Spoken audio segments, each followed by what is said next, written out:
Sir ये गोरखपुर है और गोरखपुर जो है भाजपा का गढ़ कहा जाता है। ऐसे में आप सर अपने आप को कहाँ पा रहे हैं यहाँ? उत्तर प्रदेश में 80 लोकसभा सीट है। हम लोग केवल उत्तर प्रदेश की बात करेंगे। कितने सीटों पे आपके प्रत्याशी हैं? लेकिन सर पहलवान की पार्टी कही जाती थी समाजवादी पार्टी, योगी बाबा ने उनको भी चित कर दिया। यहाँ दो पार्टियाँ जो है काफ़ी जो है इस समय तरक्की की हैं। जैसे एक निषाद पार्टी को ले लें, दूसरी पार्टी जो है राजभर जी की है। क्या जो है आप भी जो है अपने समाज के लोगों को लेकर के उसी तरह से तरक्की करना चाह रहे हैं? सर ये भागीदारी पार्टी को जो है किन किन समाज लोगों का जो है समर्थन मिल रहा है, या केवल आप अपने समाज के बूते जो है मैदान में हैं? नमस्कार, गोरखपुर फर्स्ट देख रहे हैं आप और मैं हूं आशीष मिश्रा। आज मुख्यमंत्री योगी के गृह जनपद गोरखपुर में एक नई पार्टी ने जो है बिगुल फूका है और उस पार्टी का नाम है भागीदारी पार्टी पी। और आज हमारे साथ उस पार्टी के मुखिया श्री प्रेमचंद्र प्रजापति जी बैठे हैं। सबसे पहले सर गोरखपुर फर्स्ट पे आपका स्वागत है। सबसे पहले मैं आपको बधाई देना चाहता हूं कि आप इस बेहतर कार्यक्रम को कवरेज करने के लिए अपना समय दिए। सर ये गोरखपुर है और गोरखपुर जो है भाजपा का गढ़ कहा जाता है। ऐसे में आप सर अपने आप को कहाँ पा रहे हैं यहाँ? देखिए, मैं जो गढ़ की बात आपने किया है, हम लोग गढ़ को नहीं मानते हैं जी। देखो, किला होता है ना, जैसे पुराने किले हैं टूट जाते हैं जी। हमारे यहाँ इलाहाबाद में जहाँ कुंभ है बहुत पुराना किला है और उसकी मरम्मत न हो तो नीचे की दीवारें हिल गई हैं। वो सरकार आए दिन वहाँ जगह कुछ में कुछ वो चिट लगाती रहती है सीमेंट और बालू का। तो गढ़ नहीं है। गढ़ जब विकास की बात नहीं होगी, भागीदारी की बात नहीं होगी, शिक्षा की बात नहीं होगी, बेहतर स्वास्थ्य की बात नहीं होगी, तो अच्छों का गढ़ टूट जाता है। तो क्या हम ये माने कि जो है भागीदारी पार्टी यहाँ जो है मरम्मत के लिए आई है? देखिए, यहाँ नहीं, हम पूरे भारत में मरम्मत कर रहे हैं। कल हमारा कार्यक्रम रांची में लगा हुआ है। 14 प्रत्याशी घोषित कर दिया पूरी लोकसभा पर। हम हर जगह मरम्मत कर रहे हैं और वो अपना सीमेंट बनाए हैं खुद का। बालू जो है गंगा के किनारे वाली है, इलाहाबाद वाली नहीं, गंगा किनारा जहाँ गंगा जी हैं वहीं मान के चले, वही बालू। हाँ, सर यहाँ उत्तर प्रदेश में 80 लोकसभा सीट है। हम लोग केवल उत्तर प्रदेश की बात करेंगे। कितने सीटों पे आपके प्रत्याशी हैं? देखिए, अभी आपके सामने ही मैंने यहाँ जगह कम से कम मुझे लग रहा है कि 10 कैंडिडेट तो हमारे यहीं खड़े हैं, यहाँ आए हुए हैं जी। भाई कुशीनगर, गोरखपुर, आजमगढ़ और प्रयागराज से भी चल के आए। देखो, ये कैंडिडेट तो आपके बगल में बैठे हैं जी। ये जितना बरियार दिख रहे हैं ना, उसका 4 गुना अंदर से भी हैं।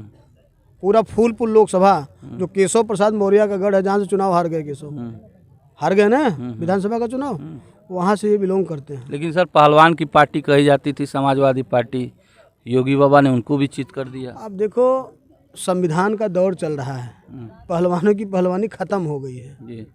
अब आजकल लोग कहते हैं अरे मेरे पिताजी देसी घी खाए थे। अरे पिताजी देसी घी खाए थे ना, आप तो डालडा वाला खा रहे हो। ऐसा कुछ नहीं है, सब पहलवानी अब खत्म है लोगों की। संविधान आ गया, संविधान का राज है। ये है कि भाई एक बात कहूँगा कि समाजवादी पार्टी ने पूरे प्रदेश में गुंडा माफिया पैदा किया, लेकिन अब उनका भी सफाया हो रहा है। अब देख रहे हो, आए दिन अभी कुछ लोग और लगे हैं लाइन में। अभी जल्दी कुछ होने वाला है, 1-2 महीने के अंदर ही।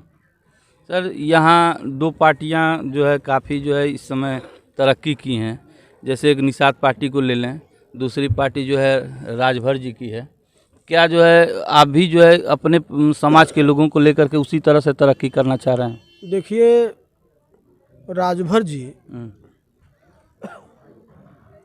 तो कम से कम एक काम करते हैं कि भाई जिस किसी के साथ रहते हैं तो खुल के रहते हैं, और जिसके साथ रहते हैं तो विरोधी का कोई कसर नहीं छोड़ते हैं। उसको बढ़िया से फिर तैयार करने कोई कसर नहीं छोड़ते हैं। और कम से कम पिछड़ों की बात सदन में भी बोलते हैं, बाहर भी बोलते हैं। और मैं तो आज तक ये नहीं समझ पाया कि डॉक्टर संजय निषाद बेचारे, इनकी पार्टी कैसे खड़ी हो गई। नहीं, अभी मंत्री हैं। मंत्री हैं, वही तो मैं कह रहा हूँ। हम तो ये नहीं समझ पाते। हम तो अपने लोगों को भी कहते हैं कि ये मंत्री अभी तक हैं कैसे। ये जो व्यक्ति कोई आंदोलन न करना चाहता हो, जो व्यक्ति भागीदारी नहीं दिलाना चाहता हो नौजवानों को, जो व्यक्ति शिक्षा पर बात न करता हो, जो महंगाई पर न बात करता हो, जो सिर्फ एक जगह जुगाड़ बन गया तो अपना वो फिट है। तो इस तरह के लोग जो लगे हैं भाजपा में, उनका भी समय एक कहावत है ना, विनाश काले विपरीत बुद्धि, वही होने वाला है, देखते रहिए। सर ये भागीदारी पार्टी को जो है किन किन समाज लोगों का जो है समर्थन मिल रहा है, या केवल आप अपने समाज के बूते जो है मैदान में हैं? देखिए मेरे साथ में आप किसी मंच पर कीर्ति प्रकाश द्विवेदी जी हैं। जी जी, हमने देखा है। कीर्ति प्रकाश द्विवेदी जी प्रयागराज के शिक्षा के क्षेत्र में कई कॉलेज हैं जी। और कॉलेज जो भी गांव में नहीं हैं, मेन सिटी के अंदर हैं, और जिन्होंने शिक्षा के क्षेत्र में शानदार चर्चा है पूरे ज़िले में उनकी। इस तरह के लोग भागीदारी के सवाल को लेकर वो कहते हैं कीर्ति प्रकाश द्विवेदी जी कि जो हमारा ब्राह्मण भाई है जिसको कोई नहीं पूछ रहा है, उसको भी तो भागीदारी चाहिए। ऐसे भी लोग लगे हैं। हमारे दल में डॉक्टर्स की बहुत बड़ी टीम है, अधिकारी कर्मचारी लगा है, नाम नहीं लूँगा मैं। अधिकारी कर्मचारियों की फौज, भारी फौज हमारे साथ में लगी हुई है। लोग कह रहे हैं कि अब तो कुछ भागीदारी पार्टी वाले ही करेंगे। मतलब अन्य समाज भी भागीदारी के तरफ जो है उम्मीद भरी नज़रों से देख रहा है। पार्टी में राष्ट्रीय कार्यकारिणी जो हमने बनाया है उसमें सभी जाति के लोग हैं, 17-18 जाति के लोग हैं उसमें। जी सर, लोकसभा चुनाव अब एकदम सर पे है, क्या संदेश देंगे जो है यहाँ इस क्षेत्र के मतदाताओं को? देखिए मैं ये अपील करूँगा जनपद गोरखपुर के नौजवानों से कि अपने हक और अधिकार के लिए सड़क पर उतरें और इस बहरी लूंगी लंगड़ी सरकार से अपील करें कि नौजवानों के पास रोज़गार नहीं है। शिक्षा की जो हालत है, जहाँ मेरे पूर्वज पढ़ते थे प्राइमरी स्कूल, आज वहाँ मेरा बेटा भी उसी स्कूल में पढ़ रहा है, तो कोई परिवर्तन नहीं हुआ। हाँ एक परिवर्तन हुआ है, मोबाइल की टेलीफोन की क्रांति हुई है, वो भी कांग्रेस की देन है। सिम पित्रोदा जी को हम बधाई देना चाहते हैं, जो ओबीसी समाज से बिलोंग करते थे, विश्वकर्मा समाज से बिलोंग करते थे। उन्होंने कम से कम ये मोबाइल की क्रांति किया इस देश में। जो आज देश का जो मजदूर है वो भी फ़ोन पर बात करता है, तुम तो उनको बधाई देंगे। इस सरकार की क्या है क्रांति सर? इस सरकार ने क्या देखो इस सरकार की क्रांति ये है कि ठेका, टेंडर, पट्टा, ट्रांसफ़र, पोस्टिंग में जितना माल अंदर कर लो, धर्म के नाम पर जितना भड़का लो, मंदिर जितना शानदार बना दो, गरीब आदमी चाहे इलाज के बगैर मर जाए उसकी परवाह नहीं है। पूरे देश को उद्योगपति चला रहे हैं, जिस तरह से पूरे देश को बेचा जा रहा है, निजीकरण किया जा रहा है, जिस तरह से शिक्षा का व्यवसायीकरण हो रहा है, देश का नौजवान जागा नहीं तो आगे आने वाले समय में देश की बहुत बदतर स्थिति होने जा रही है।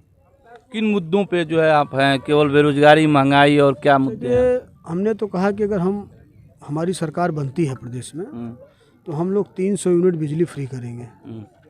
5000 में भाई समाजवादी पार्टी की सरकार में 1000 था, हम कहते हैं यार 1000 में क्या होगा। आजकल 1000 रुपये लोग लेके मंडी चले जाएं तो सब्जी ले लेते हैं, तो कम से कम न कुछ करे तो सरकार 5000 तो महंगाई बेरोजगारी भत्ता करे। कम से कम जिसके घर में 4 लोग बेरोजगार हैं तो 20,000 रुपये आएगा, तो कम से कम उसके बच्चे अच्छे से बेहतर शिक्षा तो ले लेंगे। अब सरकार क्या कर रही है? सरकार आलू, टमाटर और ये चावल, धान, गेहूँ ये बांटने पर लगी है।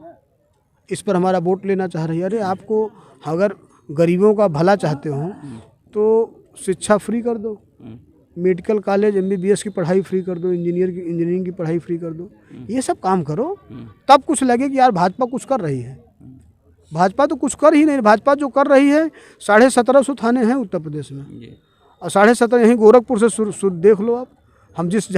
हम अपनी जाति की बात कर लें, हम जिस जाति से बिलोंग करते हैं, यहाँ गोरखपुर में कई दरोगा हैं। अगर हम पूछ लें अभी यही बात, तो ये लोग क्या करते हैं, ईडी वालों को लगा देते हैं, अरे पकड़ो बहुत ज़्यादा बोल रहा है। लेकिन हम लोगों के यहाँ क्या मिलेगा? कुछ है ही नहीं है। आएंगे तो 4 ठे कुर्ता पजामा मिलेगा, ले जाए कोई ले जाए। ईडी से डर नहीं है? कोई डर नहीं, हमारे का डर बा, कोई डर नहीं, कोई डर नहीं है। चलिए, हमसे बात करने के लिए बहुत बहुत धन्यवाद। तो ये है भागीदारी पार्टी पी के जो है राष्ट्रीय अध्यक्ष प्रेमचंद प्रजापति जी, जो आने वाले लोकसभा चुनाव का एक तरह से पूरी तरह से मैनिफेस्टो जो है साफ कर दिया है।